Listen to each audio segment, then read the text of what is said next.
Hi, my name is Celeste Warren. On behalf of the Education and Scholarship Committee and my ministry, the Career Counseling Ministry, we'd like to welcome you to this virtual session of an interview workshop entitled Putting Your Best Self Forward.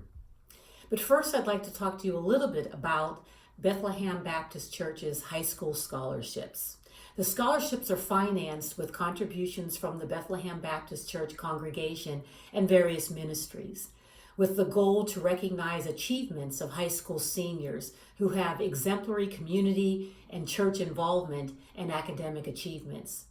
The scholarships can range from $350 to $1,000. You have to meet the scholarship eligibility criteria, which range from being a member of Bethlehem Baptist Church, being a graduating high school senior who plans on attending a 4-year or a 2-year program after graduating. You have to demonstrate exemplary community and or church involvement and complete the application process, which consists of meeting all of the eligibility criteria, submitting an application and 3 essay questions, participating in the interview process, and then submitting a copy of your fall semester roster of classes. You mail all of that information into the church, and then you wait to see what happens. I'd like to now talk to you a little bit about preparing for the interview, what to do and not to do during the interview, and some follow-up interview things that you might want to do. And then we'll talk a little bit about some of the top interview questions that are asked. In preparing for the interview, you should have a resume and also a cover letter. And a cover letter is something that you use to introduce yourself before someone would read your resume. Your resume should be comprised of any work experience that you've had and or any types of skills or capabilities or that you've developed through volunteer work or projects that you worked on when you were in school. You should also consider why you're interviewing and your qualifications. What makes you qualified to be able to receive a scholarship? That becomes very, very important in preparing for the interview.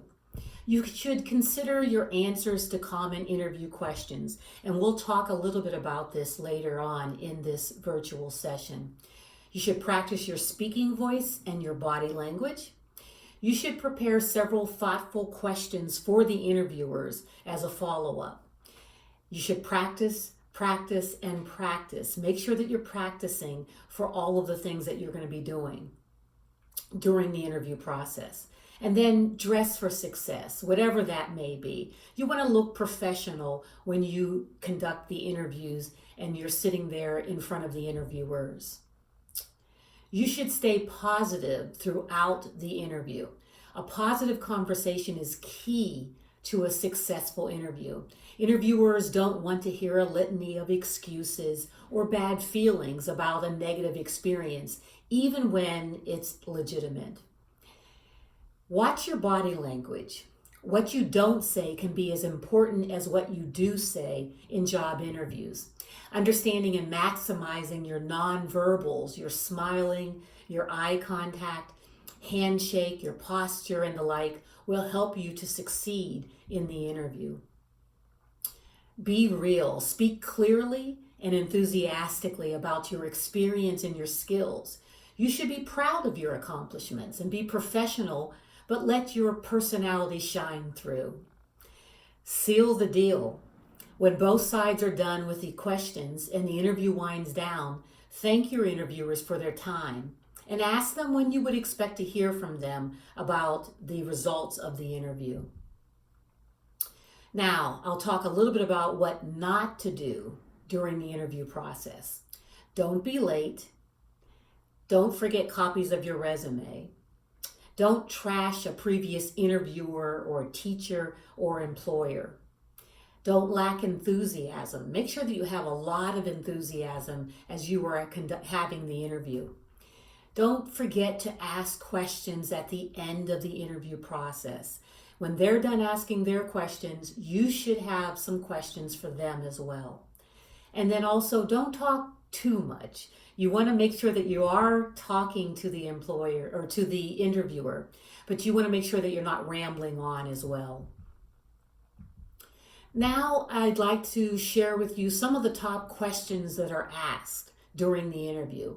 One is a question that says, "Tell us about yourself." This question is often used as an icebreaker and should give the scholarship committee a better idea of who you are as an individual. They want to know what sets you apart from the other scholarship candidates. So don't waste this opportunity by rehashing your resume or your transcript, but focus on something that distinguishes you from the other applicants or something that they can't find by reading your application. Second question, give us an example of a time you overcame adversity. Please, whatever you do, don't use your grades for this interview prompt, unless there were some extremely rare circumstances that caused your academic marks to slide. Too many students think that it's impressive to raise a C to a higher grade, when in reality, many students have found themselves in the same situation. Instead, consider using an example that really illustrates a time where you were placed in an uncomfortable situation. For example, confronting someone who may have been bullying you or dealing with a difficult teacher.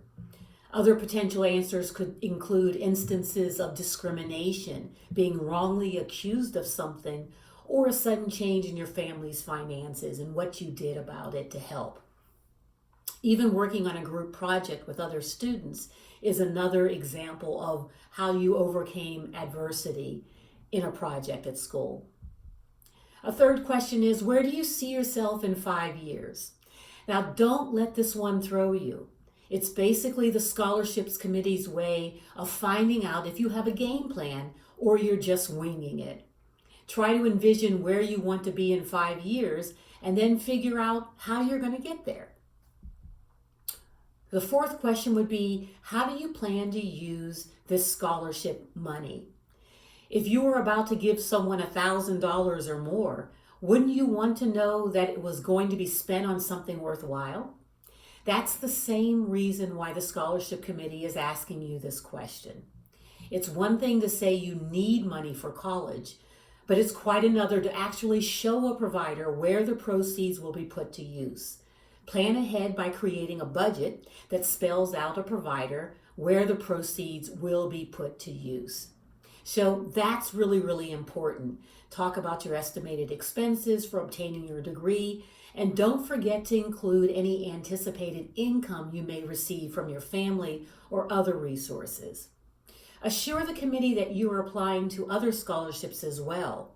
It will impress them. A fifth question is, why do you deserve this scholarship? I have to admit that this was my least favorite question during the scholarship interviews, but it always came up. And to be quite honest, there really is no perfect answer. There are, however, some things you should definitely not include in your response. Don't brag about your GPA or how many clubs you belong to at school. The majority of the finalists will all have similar academic accomplishments, so it's not worth repeating. It's also not a good idea to declare that without the scholarship, you'll be unable to attend college. In most cases, that will be untrue. Yes, you may be unable to afford your dream college, but I assure you that there are other less expensive alternatives to earning your degree. Instead, be honest with the committee and acknowledge that there are other worthy candidates that probably deserve the award as much as you do, but remind them that your work ethic and past accomplishments are a good indicator of your future success.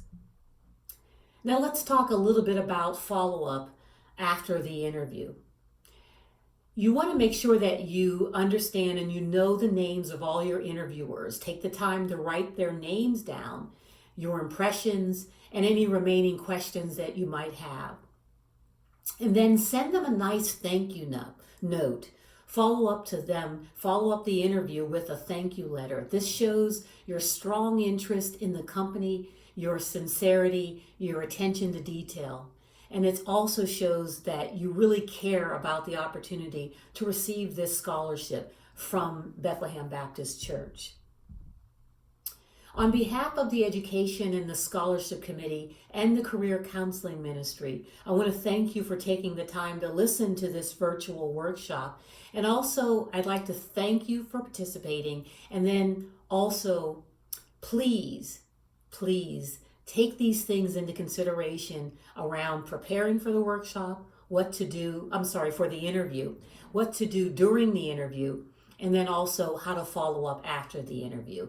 And good luck to all of you in your pursuit of these scholarships and also in your pursuit of your college aspirations. Thank you.